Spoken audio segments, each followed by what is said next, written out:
Bonjour, aujourd'hui on va voir comment utiliser un télémètre et on va tester le 165 SI de Stanley Fatmax.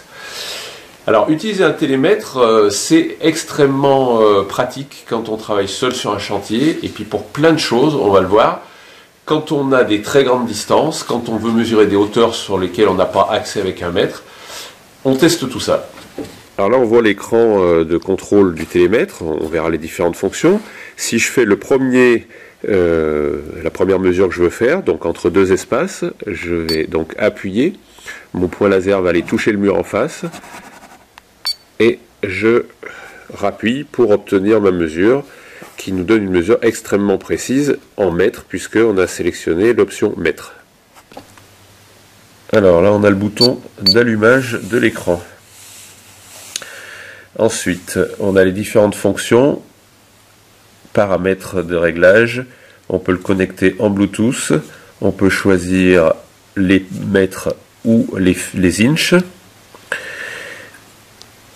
on peut mettre le bip ou l'enlever lorsqu'on mesure, on peut régler le niveau, la luminosité de l'écran et un délai pour qu'il s'éteigne. Voilà donc ces premières fonctions.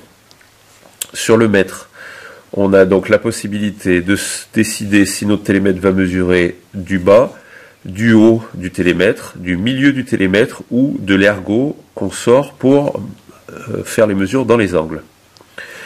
Ensuite, on a les fonctions mesure entre deux espaces, mesure en continu, ajout de deux mesures entre deux espaces, la fonction niveau, la fonction calcul d'une surface.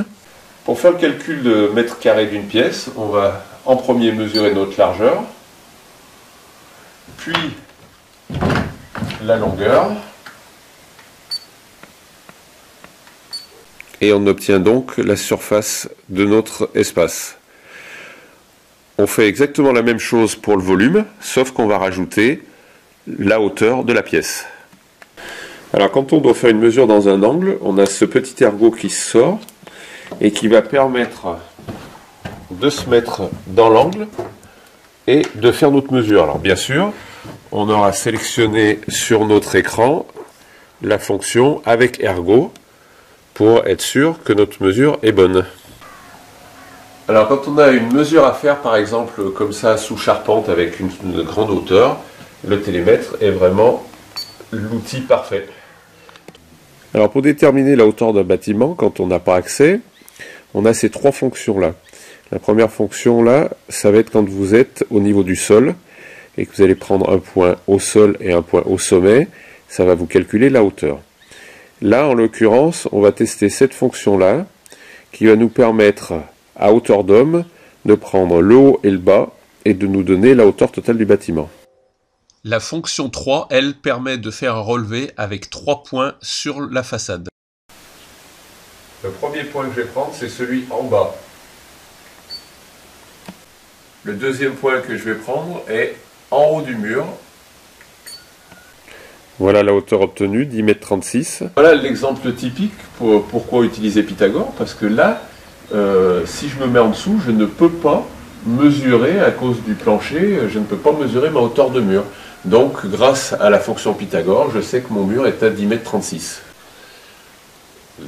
Une fonction super intéressante aussi, c'est l'inclinaison, l'inclinomètre, qui va nous donner le degré de notre toiture, par exemple. Donc, je me mets sur la poutre et là, je sais que ma toiture est une toiture à 23,3 degrés. La mesure continue, parce que vous voyez que si on descend, vous voyez que sur l'écran, ça va nous modifier. Donc, si vous devez mettre à 40, et ben vous remontez, par exemple, pour fixer votre point à 40.